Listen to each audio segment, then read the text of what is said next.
ನಮ್ಮ ಒಂದು ಕರ್ನಾಟಕದ ಶ್ರೀ ಏನದ ಅಂತಂದ್ರ ಹಿಂದೂ ವಿವಾಹ ಪದ್ಧತಿಯ ವಿಧಿಗಳು ಹೆಂಗಿರ್ತದ ಅದರ ಅರ್ಥ ಏನದ ಅನ್ನೋದು ಒಂದು ಪ್ರದರ್ಶನ ಅಥವಾ ನಾಟಕದ ಮುಖಾಂತರ ಅಂದ್ರೆ ಒಂದು ಮದುವೆ ಮಾಡುವ ಮುಖಾಂತರ ಅದನ್ನ ನಾವು ತೋರಿಸ್ತಾ ಇದ್ದೀವಿ. ಅದು ಪದ್ಧತಿಯ ವಿಧಿಗಳು ಏನ್ ಅರ್ಥ ಕೊಡ್ತದ ಅನ್ನೋದು ನಾವಿಲ್ಲಿ ತೋರಿಸ್ತಾ ಇದ್ದೀವಿ. ವಿಧಿಗಳು ಏನೇನು ಇರ್ತಾವ ಅಂತಂದ್ರೆ ಪ್ರಮುಖವಾಗಿ ಒಂದು ವಾಗ್ದಾನ, ಎರಡನೇದು ಹೋಮ, ಕನ್ಯಾದಾನ, ಪಾಣಿಗ್ರಹಣ, ಮಾಂಗಲ್ಯದಾನ ಮತ್ತು ಸಪ್ತಪದಿ ಇಂಥ ಪ್ರಮುಖ ವಿಧಿಗಳು ಏನೇನು ಅರ್ಥ ಕೊಡ್ತದ ಅನ್ನೋದು ನಾವು ಒಂದು ಪ್ರದರ್ಶನದ ಮುಖಾಂತರ ತೋರಿಸ್ತಾ ಇದ್ದೀವಿ. ಮೊದಲನೇದಾಗಿ ವಾಗ್ದಾನ ಇಲ್ಲಿ ನಡೆಯುತ್ತಿದೆ. ವಾಗ್ದಾನ ಅಂತಂದ್ರೆ ಕನ್ಯೆ ನಿಶ್ಚಯ ಮಾಡಿಕೊಳ್ಳೋದಕ್ಕೆ ವಾಗ್ದಾನ ಅಂತ ಹೇಳ್ತೀವಿ.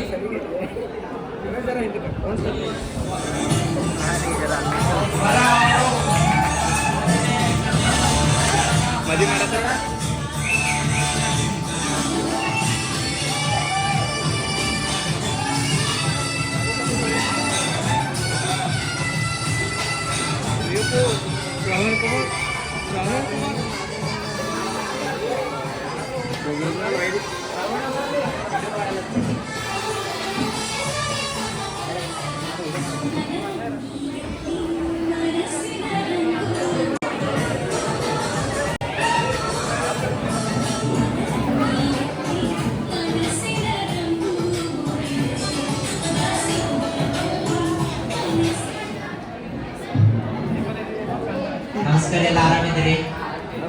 ಎಲ್ಲ ಬೆಳೆಯೋದು ಹೆಂಗ್ ನಡ್ತಾ ಇದೆ ನಿಮ್ಮಲ್ಲಿ? ಎಲ್ಲ ಚಂದವಾಗಿ ಬೆಳೆಯೋದ? ನಿಮ್ ಕಡೆ ಹೆಂಗವ? ನಮ್ಮ ಕಡೆ ಮಳಿನೇ ಇಲ್ರಿ, ಒಂದು 6-5 ತಿಂಗಳು ಹಂಗೆ ಆಗ್ಯದ್ರಿ. ಬಿಸಿಲು ಹೆಚ್ಚಿಗೆ ಆಗ್ಯದ, ಪರಿಸರ ಕಮ್ಮಿ ಆಗ್ಯದ, ಹಂಗೆ ಆಗ್ಯದ. ಮಳಿ ಒಂದ್ ಕಡೆ ಇದ್ರು, ಒಂದ್ ಕಡೆ ಇಲ್ಲ, ಒಂದ್ ಕಡೆ ಇದ್ದು, ಒಂದ್ ಕಡೆ ಇಲ್ಲ. ನಾವು ಬೆಳೆದಿದ್ದಾಗ ಮಳಿನೇ ಇಲ್ಲ, ಏನ್ ಮಾಡ್ಬೇಕು ನಾವು? ಹಂಗೆ ಆಗಿದ್ರೆ ರೈತರ ಪರಿಸ್ಥಿತಿನೇ ಹಂಗೆ ಆಗ್ಯದ. ಹುಡುಗಿ ತರ್ಸ ಬಾರಮ್ಮ.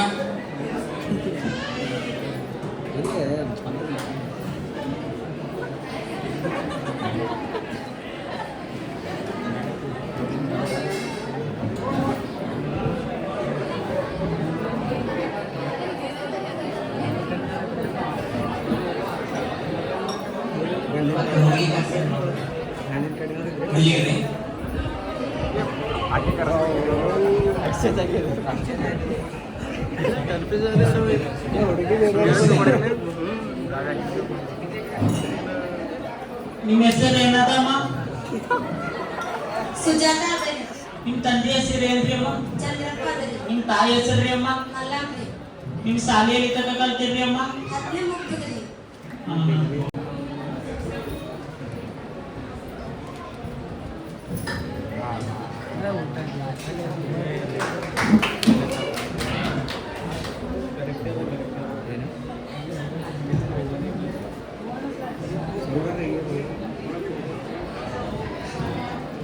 ಆಯ್ತು, ಮುಂದೆ ಹೋಗ್ಬೋದು.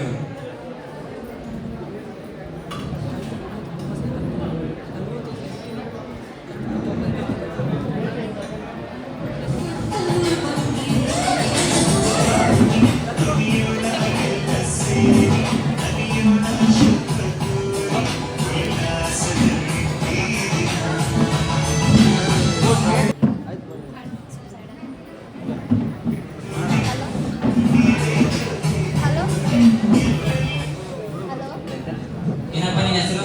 ರಾಜ್ಕುಮಾರ್. ಅಣ್ಣ ತಮ್ಮ ಎಷ್ಟು ಮಂದಿ ಇದ್ರಿ? ಮಗನ್. ಅಕ್ಕ ತಂಗಿಯರು? ಇಲ್ರಿ ಯಾರು. ನಿಮ್ಮ ಪಪ್ಪ ಅವ್ರ ಹೆಸರು ಏನದ? ಪಪ್ಪ ರಾಮ್ರಿ, ತಾಯಿ ಸೀತಾ. ಶಾಲೆ ಇದೆ ಕಲ್ತಿದ್ದು? Second PUC ಮುಗಿದ್ರಿ. ಕೆಲಸ ಏನ್ ಮಾಡ್ತೀರಿ? ಇವಾಗ ಸದ್ಯಕ್ಕೆ ಹುಡುಗರಿಗೆ ಟೀಚ್ ಮಾಡ್ತೀನಿ, ಕ್ಲಾಸ್ ತಗೋತೀನಿ, ಟ್ಯೂಷನ್. ಹೊಲ ಎಷ್ಟು ಎಕರೆ? 10 ಎಕರೆ. ಆಯ್ತು.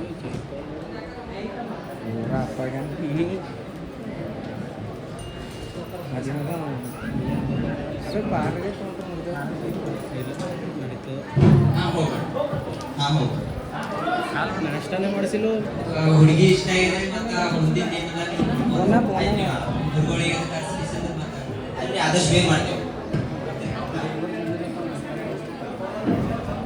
ಇಲ್ಲಿಗೆ ವಾಗ್ದಾನ ಕಾರ್ಯಕ್ರಮ ಮುಕ್ತಾಯ ಆಯಿತು. ವಾಗ್ದಾನ ಅಂತಂದ್ರೆ ಕನ್ಯೆ ನಿಶ್ಚಯ ಮಾಡೋಕೆ ವಾಗ್ದಾನ ಅಂತ ಕರಿತೀವಿ. ನಂತರ ಬರೋದು ಹೋಮ.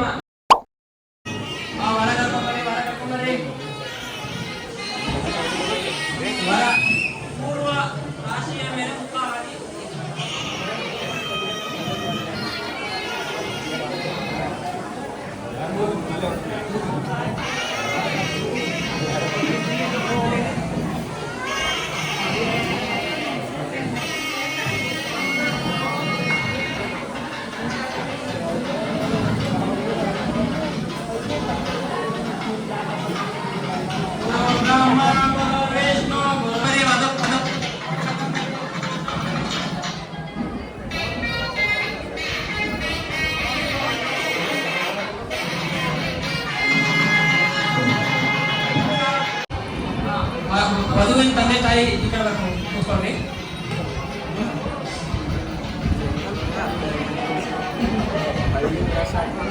ಅಧಿಕಾರಿಗಳು ನಾವೇನ್ ಹೇಳ್ತೀವಿ ಅದೇ ಹೇಳ್ಬೇಕಾ? ತಾಯಿ ನೀವ್ ಹೇಳ್ಬೇಕು. ನಾವು ಜಗದ್ಗುರು ಪಂಚಾಚಾರ್ಯ ಅವರ ಸಾಕ್ಷಿಯಾಗಿ ಸಕಲ ದೇವಾನುದೇವತೆಗಳ ಸಾಕ್ಷಿಯಾಗಿ ಮನೆ ದೇವರ ಸಾಕ್ಷಿಯಾಗಿ ನಮ್ಮ ಆತ್ಮ ಸಾಕ್ಷಿಯಾಗಿ ನಮ್ಮ ಮಗಳನ್ನು ಧಾರೆ ಎರೆದು ಕನ್ಯಾದಾನ ಮಾಡುತ್ತಿದ್ದೇವೆ.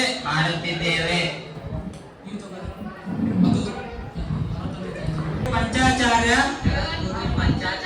ಅವರ ಸಾಕ್ಷಿಯಾಗಿ ಸಕಲ ದೇವಾನುದೇವತೆಗಳ ಸಾಕ್ಷಿಯಾಗಿ ನಮ್ಮ ಮನೆ ದೇವರ ಸಾಕ್ಷಿಯಾಗಿ ನಮ್ಮ ಆತ್ಮ ಸಾಕ್ಷಿಯಾಗಿ ಕನ್ಯೆಯನ್ನು ಸ್ವೀಕರಿಸುತ್ತಿದ್ದೇವೆ.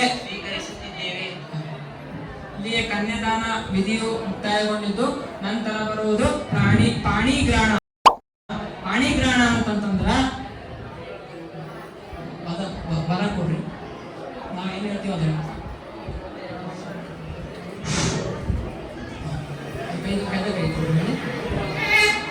ನಾನು ಸದಾ ನಿನ್ನ ಜೊತೆಗೆ ಇರುತ್ತೇನೆ, ಯಾವುದೇ ಕಷ್ಟ ಸುಖ ದಲ್ಲಿ ಭಾಗಿಯಾಗಿರುತ್ತೇನೆ, ನಿನ್ನನ್ನು ಬಿಟ್ಟು ನಡೆಯುವುದಿಲ್ಲ. ಇದು ಪಾಣಿಗ್ರಹಣ ಅಂತ ಕರಿತೀವಿ. ಇದಕ್ಕ ಮುಂದಿನ ಒಂದು ವಿಧಿ ಬಂದ್ಬಿಟ್ಟು ಮಾಂಗಲ್ಯ ಧಾರಣ.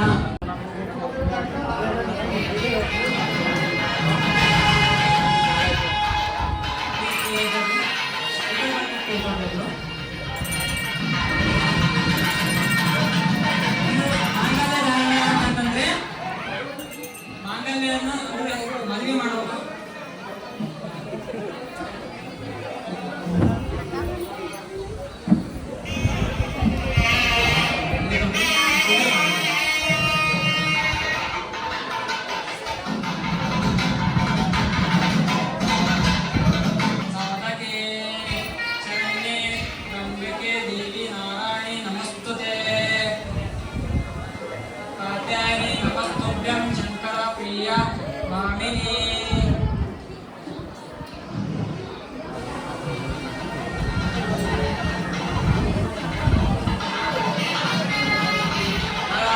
नमस्तुभ्यं केशव प्रिय भामिनी विवाह भाग्यम आरोग्य पुत्र लाभं च देहि मे शेची देवी नमस्तुभ्यं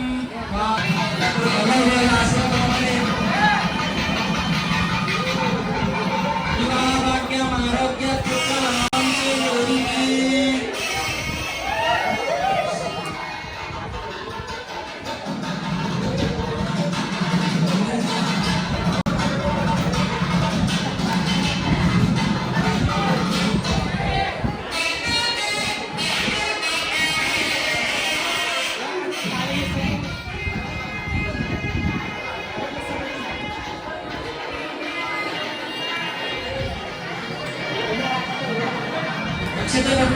ಅಕ್ಷತೆ ಕೊಡ್ರಿ.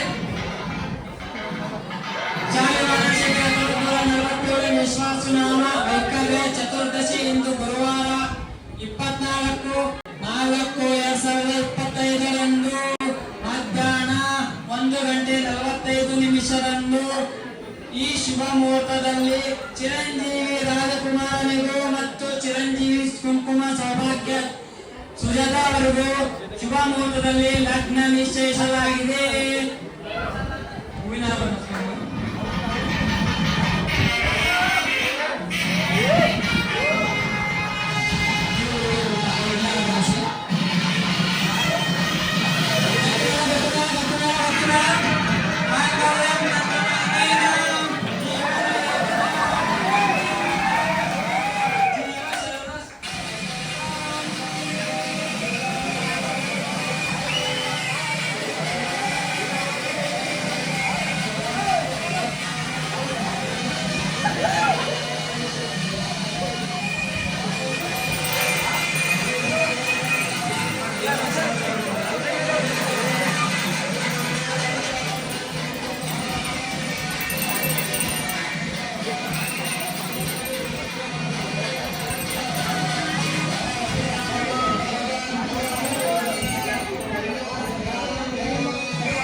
ಉಪಾಚರಣ ಎಲ್ಲರೂ ಸುಖವಾಗಿ ಮಾಡಬೇಕು.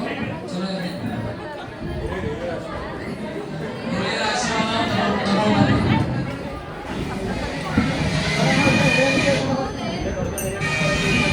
ಹಿರಿಯರ ಆಶೀರ್ವಾದ ತಗೊಂಡ್ಬರ್ರಿ. ಹಿರಿಯರ ಆಶೀರ್ವಾದ ತಗೊಳ್ಳಿ.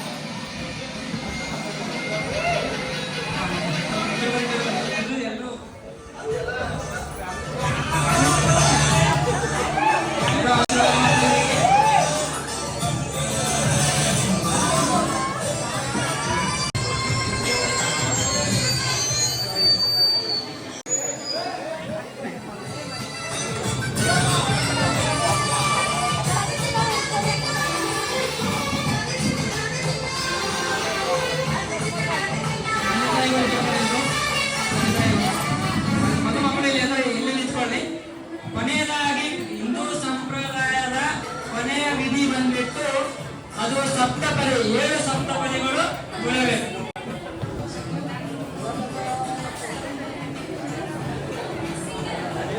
ಮೊದಲನೇದಾಗಿ ಏಕಮಿಷೇ ವಿಷ್ಣುತ್ವನೇತು. ಏಕಮಿಷೇ ವಿಷ್ಣುತ್ವನೇತು ಅಂತಂದ್ರೆ ಈ ಒಂದು ಹೆಜ್ಜೆ ಇದರಿಂದ ಏನಾಗ್ತದೆ ಅಂತಂದ್ರ ಅವರ ಅನ್ನ ಆಹಾರ ಏನಿರ್ತದೆ ಅದು ಹೆಚ್ಚಾಗ್ತದ. ಇದು ಏಕಮಿಷೇ ವಿಷ್ಣುಸ್ತ್ವನೇತು ಅಂತ ಕರಿತೀವಿ. ಎರಡನೇ ವ್ರತಾಯ ವಿಷ್ಣುಸ್ತ್ವನೇತು. ಈ ಮೂರನೇ ಹೆಜ್ಜೆ ಇರುವುದರಿಂದ ಅವರ ಧನ ಧಾನ್ಯ ಪೋಷಣೆ ಆಗ್ತದ. ನಾಲ್ಕನೇದು ಚತ್ವಾರಿ ಮಾಯ ಭವಾಯ ವಿಷ್ಣುಸ್ತ್ವನೇತು. ಈ ನಾಲ್ಕನೇ ಹೆಜ್ಜೆ ಇರೋದ್ರಿಂದ ಸುಖ ಶಾಂತಿ ಹೆಚ್ಚಾಗ್ತದೆ. ಐದನೇ ಪಂಚ ಪಶುಭ್ಯೋ ವಿಷ್ಣುಸ್ತ್ವನೇತು. ಐದನೇ ಹೆಜ್ಜೆ ಇರೋದ್ರಿಂದ ಅವರ ಮಕ್ಕಳು ಹೆಚ್ಚಾಗ್ತದೆ. ಷಡ್ವೃತ್ತಭ್ಯೋ ವಿಷ್ಣುಸ್ತ್ವನೇತು. ಆರನೇ ಹೆಜ್ಜೆ ಇರೋದ್ರಿಂದ ಋತುಗಳಿಂದ ಸುಖ ಸಂತೋಷ ಲಭಿಸ್ತದೆ. ಕೊನೆಯ ಸಪ್ತಭ್ಯೋ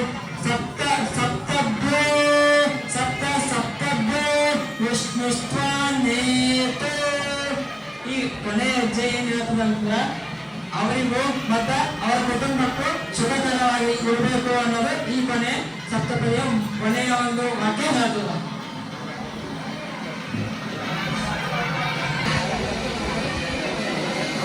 ಇಲ್ಲಿವರೆಗೂ ಹಿಂದೂ ಸಂಪ್ರದಾಯದ ಅಂದ್ರೆ ಹಿಂದೂ ಹಳೆಯ ಸಂಸ್ಕೃತಿಯಲ್ಲಿ ಹಳ್ಳಿಯ ಪ್ರದೇಶದಲ್ಲಿ ಹೆಂಗಿರ್ತದ ಹಿಂದೂ ಸಂಪ್ರದಾಯ ಅನ್ನೋದು ಅದರ ಪದ್ಧತಿಯ ವಿಧಿಗಳು ಏನ್ ಹೇಳ್ತದ ಅರ್ಥ ಅದನ್ನ ನಾವು ಇಲ್ಲಿ ವ್ಯಕ್ತಪಡಿಸಿದ್ದೀವಿ. ಕೊನೆಯದಾಗಿ ಬರ ಯಾವುದೇ ಕಷ್ಟ ಆದ್ರೂ ಇಲ್ಲಿ ಇಟ್ಕೊಡ್ಬಾರ್ದು. ಚೆನ್ನಾಗಿ ಇರ್ರಿ, ಚೆನ್ನಾಗಿ ಬಾಳ್ರಿ, 3 ವರ್ಷ ಚಲೋ ಬದುಕ್ರಿ, ಚೆನ್ನಾಗಿರಿ. ಕೊನೆಯದಾಗಿ ವಧು ವರನ ಮನೆಗೆ ಹೋಗುವ ಸಂದರ್ಭ.